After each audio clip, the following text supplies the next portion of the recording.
Well, my name is Paolo Savini. I am a compiler engineering intern, as you can see at Cosma, and I'm here to talk about a little about security and how the compiler can help the programmer to strengthen their code against some kinds of threats.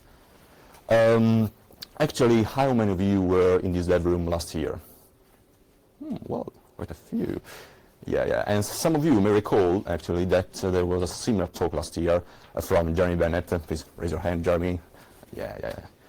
He made me raise my hand last year, so now my turn, right? Let's see, okay. And he talked about the Secure project, that it is an open source project that aims at adding to LLVM some tools to improve security of the code. Anyway, I'll talk about it later. This talk is a kind of follow-up of that talk because it's about my contribution to that project. So, I'll talk here about what kind of threats I mean, the threats that are based on information leakage of devices. Then I'll introduce to you the two projects that in which I was involved to do this work. And then I'll talk to you about bit slicing, because bit slicing is basically the technique on which is based my tool that I'm developing. And then I'll talk about the tool, the bit slicer, that you may guess what it does, right? And then we'll make a few final considerations about what we are going to see. So, firstly, well, when we talk about information leakage, a huge variety of ideas may come to our mind. But what I mean here is information leakage related to small electronic devices. Specifically, electronic devices designed to perform encryptions. So we were talking about small chips, for instance, on smart cards or smartphones. So not like chips of general purpose computers, right? So small chips that perform few operations, so that host few processes. And why is that important? Because on such chips, some features, intrinsic features like the power consumption of the chip or the execution time of the program, also any other kind of emission that are quite unavoidable, like electromagnetic leaks, could be related more easily than a general purpose CPU to what's going on the chip. So if somehow these intrinsic features, these behaviors, can be related to the sensitive data that are being processed, you have what is called a side channel. A side channel that can give an attacker the opportunity to get some clues about what the sensitive data are without the need to find a flaw in the algorithm itself or to use a brute force attack. So that's why it's so dangerous, because this way, some algorithms may be quite powerless against this kind of threat. I would like to give you an example before moving to a real example. Imagine, for instance, that we are using our smart card on a reader, and the receptionist of the hotel probably puts a device near that can, for instance, intercept the electromagnetic emission, right? A sophisticated tool. If for any reason there is a different electromagnetic emission according to the fact that in a certain moment 0 or a 1 of the key is being processed, that could be give the device a clue about whether at a certain position of the key there is a 0 or a 1. That's the kind of threat I'm talking about. This is quite a silly example, but should give you an idea. I also put some real example from real encryption libraries. This is quite old actually, and it has been solved. Don't worry. I also put a reference at the bottom of the caption, so you can find these security issues in the database in the CVE database. But just to give you an example, this is an example of a timing side channel because someone put the padding in the so-called buff on the top row, and then used P to point to buff, but P was also used in a condition of an if clause. An if clause that, if satisfied, if the condition satisfied, will make the subroutine return. That means that the flow the flow control here depends on how, in this case, how long is the padding. So with a proper tool and proper, of course, sophisticated tool based on statistics and so on, it's not so easy to understand that, but with a proper tool, someone could understand how long is the padding, and we don't want that to happen, of course. Another example of timing side channel happens when we use sensitive data to access memory, for instance. In this example, the highlighted variables are the sensitive ones. Well, you can see that Y has been used, while it contains some sensitive data, has been used to access the array R. And in this case, an attacker that has access to the system, or may also influence the cache, may understand whether what is the content of Y by monitoring the events of cache hit or cache miss, of course. Of course, you need to have proper tools again, but this is anyway a possibility, and we have to manage that too. So, several projects are risen up to solve these kind of issues. These are a couple of them. The latter project that is run by the cryptography research group of the University of Bristol particularly aims at developing some tools that could help the programmer test their devices or their implementation against these kind of threats, side channels, basically based on information leakages. Their aim actually is to provide these tools to any programmer rather than, well, because actually to test devices and systems against these kind of threats requires you to have a deep knowledge of side channels, and sometimes also big resources that not all the labs have.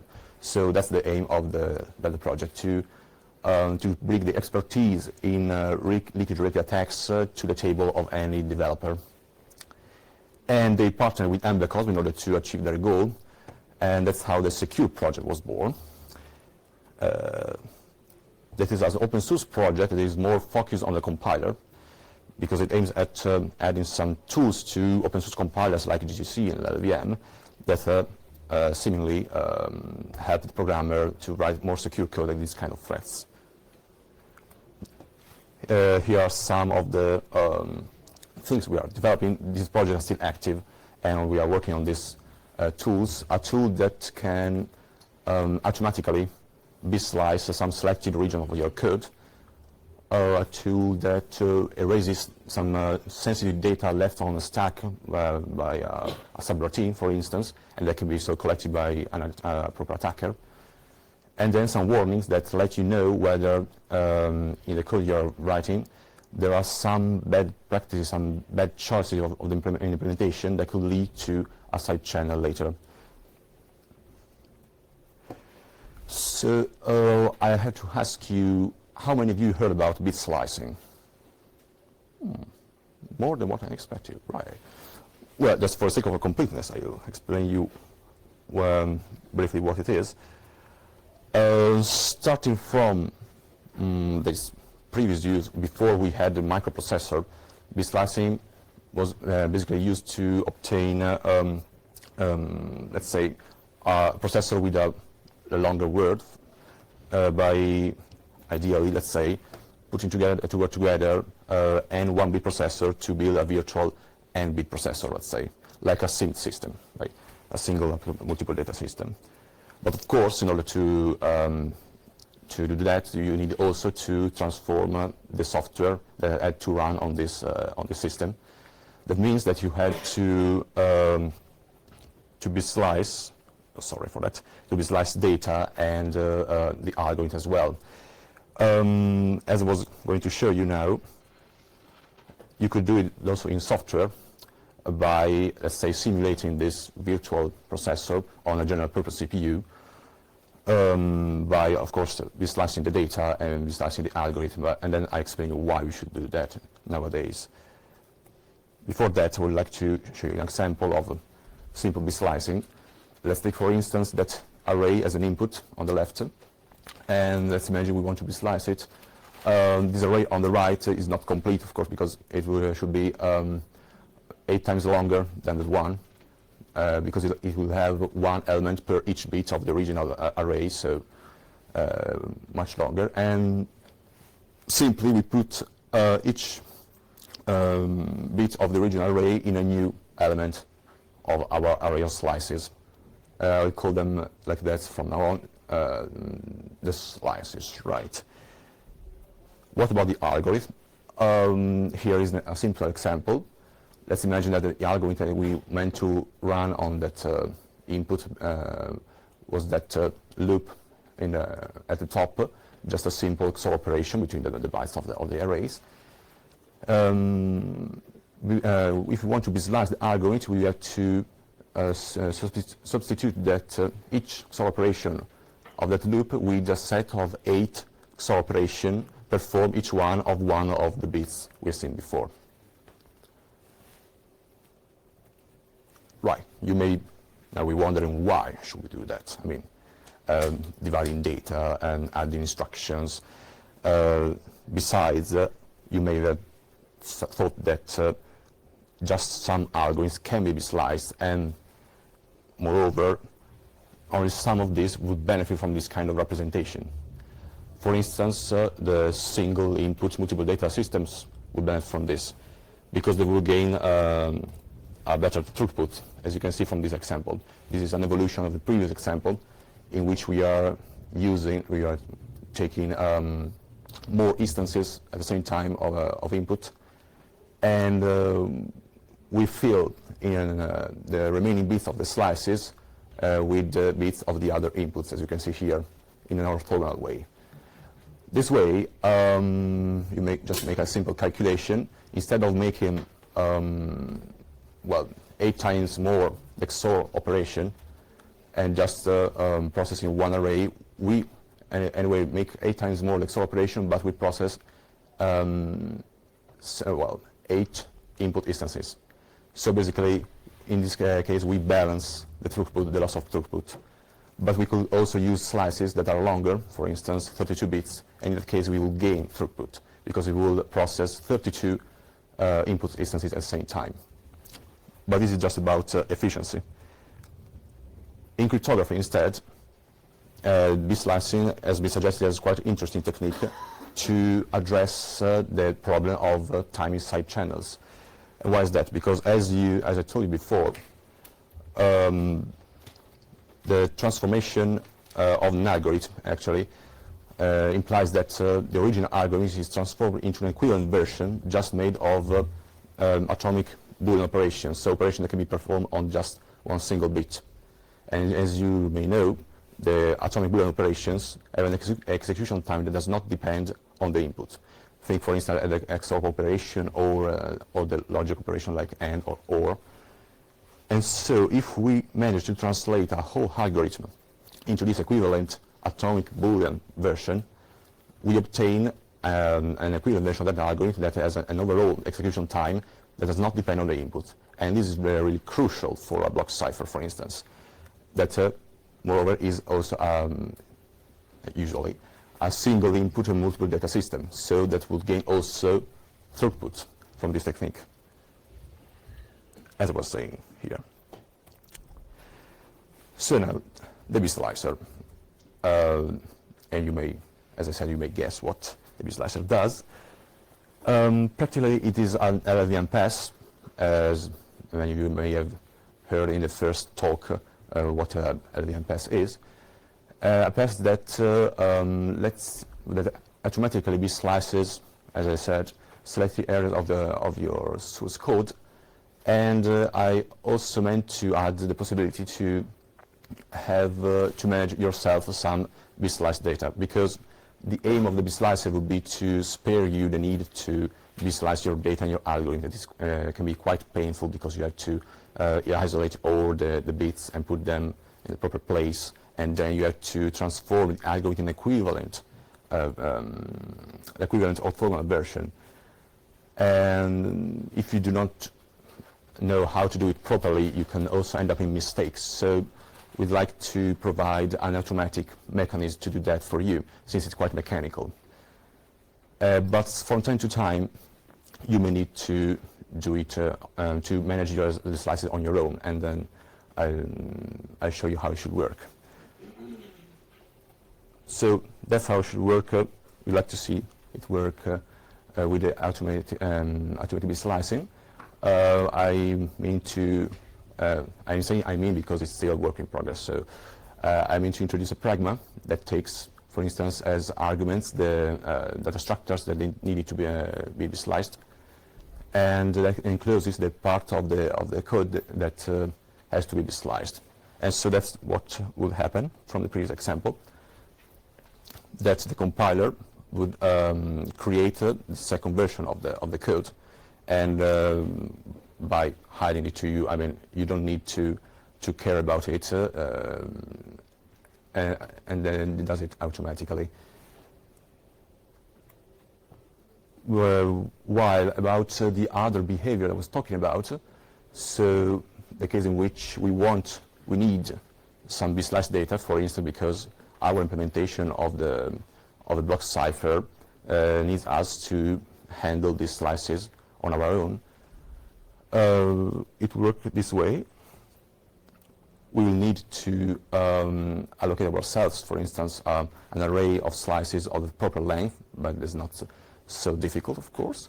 And then I mean to add a built-in function like that that could take the data you want to be sliced that are contained in the array at the top, and then the array of slices you want this data to be sliced into. Of course, I also mean to create some built-in functions that can take more input instances and put them in a complex way in a single array of slices, because of the reason you've seen before for the SIM systems. Right. Now let's make a step back, because B-slicing might sound wonderful, but the problem is that it is not, because we don't have to forget the side effects of B-slicing. As you've seen before, B-slicing implies an increase of the allocated space, and thus an increase of the operations needed to be performed, because you need to decompose the data, you need to manage the slices also. And as I said before, only some algorithms can be efficiently be sliced. We are not talking about only security, but also efficiency, because efficiency is almost as much important as security in block ciphers. And so we have to consider also that aspect.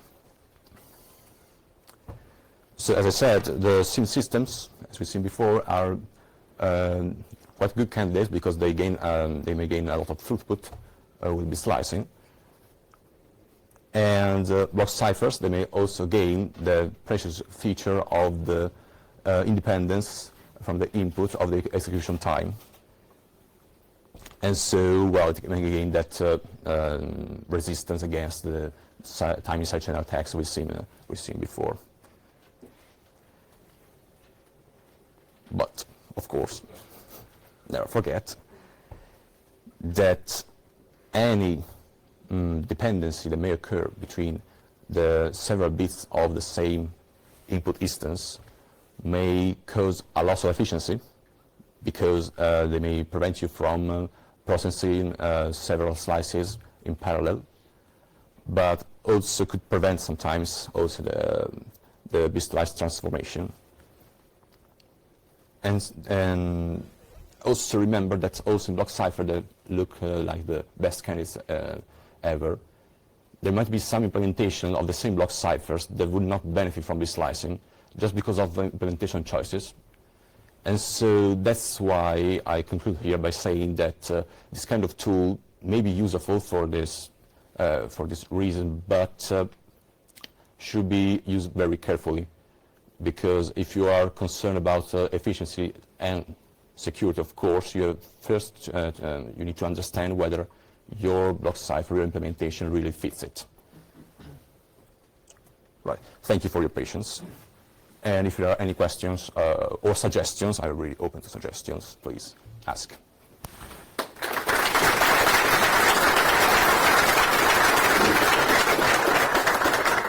Yes, please. In block ciphers, you usually have boxes. but the operation is like take a byte and you go through a bus and you get a byte. The set boxes are non-linear by design because you don't want to have a linear bus cipher. So how do you bit slice this kind of operation? Sorry, could you repeat the question about, you were saying that usually in the ciphers? I mean, AES, for instance, yeah. a substitution box. Yeah. When you map an 8 byte to another 8 byte figure, and so how do you slice this operation, the 8 box operation?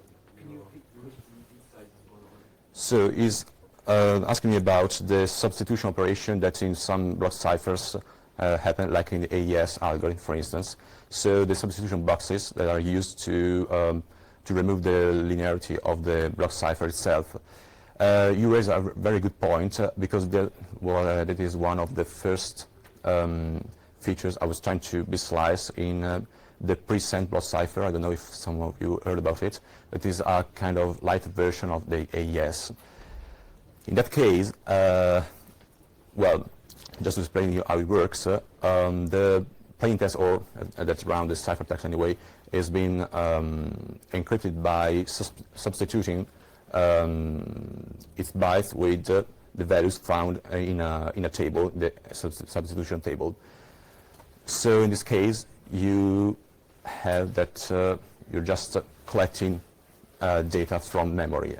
Actually, I kind of solved that issue in the present block cipher by implementing those small substitution S boxes, let's say, the substitution tables, with some logic functions that corresponded to them, by using methods like the min terms and that kind of methods. The problem is that in the present block cipher, those S boxes were quite simple because they were just, they're just 16 elements, right? For 4 bits long, but AES uses quite bigger substitution tables that, and also many other block ciphers use tables to do their job because it's very, very more efficient. So, well, that problem is still open.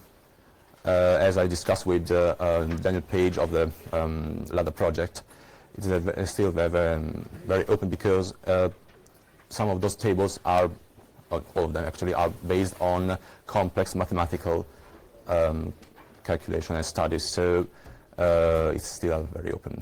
So you're using an XOR and AND, or do you use a normal form to represent Boolean operations, or do you use a mix of XOR, AND, and OR, or whatever? Sorry, you're asking me whether I use a mixed form of, in that case, if I slice part of the program and the other part is just tables. No. Do you use any, because you have, for example, the algebraic code normal form, which only uses AND XOR, you got other ones, and do you use one of them, or do you use a mix of anything? Oh, so you're asking whether I'm using just Boolean operations like AND XOR, or I use other operations also? You mean to implement those S boxes? That's what you mean. All right. Actually, I implemented it quite a while ago, almost a year ago. And actually, I think I used AND operations also, right? Because I used the method of the, I don't know if you know the method of the min terms, I just, since they were small S boxes, I just seen all the outputs and then implemented them with this logic function made of min terms. So OR and AND operations, basically. It's not so efficient, that's the problem. That's why also some of these tables are not translated this way. But at least for that small cipher, it worked. Yes, please? On your examples, you showed XOR as an operation, turning an 8-bit XOR into 8 1-bit XORs. I would expect XORs typically to be timing independent, even if it operates on 8 bits. Is there an example where it more clearly shows on 8 bits you could expect it to be implemented to be a timing dependent operation? Right. So, okay, you asked me whether about an example in which we have an operation that depends on the input for the execution time, and that is transformed into a version equivalent that is not dependent on the input. Well, unfortunately, I didn't bring that kind of example here, and I didn't go so far to transform that kind of things, but just to let you know how it works, usually when you have that kind of operations that depend on the input, you may choose to implement the equivalent version of those with logic functions we were saying right a moment ago, and that's how they usually do in the papers you read about it. There are several papers on bit slicing, and they, for instance, implement these equivalent versions with really long expressions of atomic operations of the bits.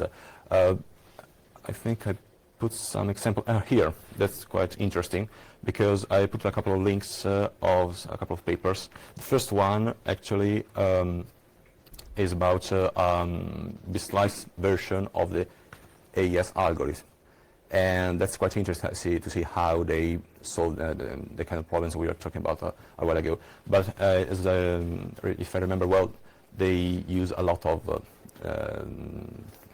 logic functions like that. So if you would have an algorithm where, for example, there would be a multiplication operation or a division, and somehow you run on a core where that's timing independent, you basically re-implement that whole algorithm. Well, it's all a matter. Okay, you ask me what about what if I have a multiplication or an addition or a subtraction, division, or that kind of stuff. I think it is just about a compromise. I mean, whether you prefer to lose a little efficiency, just not to have to transform completely your block cipher because actually your security needs are quite met anyway, or whether you are willing to do it and transform it completely, because there are some abstractions, some implementation of those operations that are a little more efficient for this purpose, but of course there's still the dependency, for instance, in the addition of the carry and that stuff. So that kind of dependency cannot be completely avoided, but at least can be improved with particular implementation of that algorithm. But if you want to change completely your block cipher, because you think that the security of the block cipher wouldn't be compromised by that, that could be your choice. I mean, yeah. If that answers your questions. Slightly, okay. Yeah. In one of your slides, you had this function that turns regular data to slice data. Mm-hmm. You mean with a multiple input or no? Just next. Sorry. Yeah, this one. Right. Yeah. So you're losing time here because you're changing your data representation. So even if you increase your throughput, here it's like load in the SMB word, you're losing your time. Is there any trick to implement that efficiently, or it's just basically setting them? Or is there anything special you can share? Right. So you are suggesting that by using this function, so you mean by performing the transformation of the data, right? You may lose time, right? Well. Yeah, that's true. I mean, one of the warnings I like to include when in the instruction of this tool is to be careful about how many times you do something like that, because every time you do it, you lose time for the transformation that the compiler will introduce in the program, of course. And so to do, my suggestion would be to do it carefully. And then you ask me about any trick to do the same thing more quickly, right? For example, using SMD instructions, it looks possible, or... So you probably are talking about an implementation that from the beginning is already, let's say, bit slice oriented, right? So, yeah, that's possible, of course. But that's really possible, and I suggest if you know what you're doing, actually, yeah, because what I was telling about this tool is that it aims at sparing you this kind of work, or sparing you the need to be too much. What about the qualifier on the array type that states this will be transformed in a slice version by the compiler?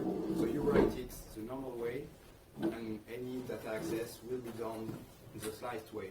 So you don't need it to perform the transformation because from the beginning, it's in the sliced. Right. So you're suggesting to simply adopt a different way to access the data. Right. Yeah. And the compiler would do that. So, for instance, you're suggesting that we might, instead of using this function, we might access the bits of the array, called array, sorry for this example, and properly, directly in a proper way, just to avoid transformation. Yeah. Yes, of course. I mean, some implementations already do that. The implementations that I still don't need my tool already do that on their own. But yeah, that's again that case in which probably some people just prefer start with the slicing by using a tool that already does it for you. Of course, any more efficient choice is of course preferable to that one. Yeah. Does that answer your questions? Perfect. Right. Any other question or suggestion? Right. Okay. Thank you. Techno speaker again.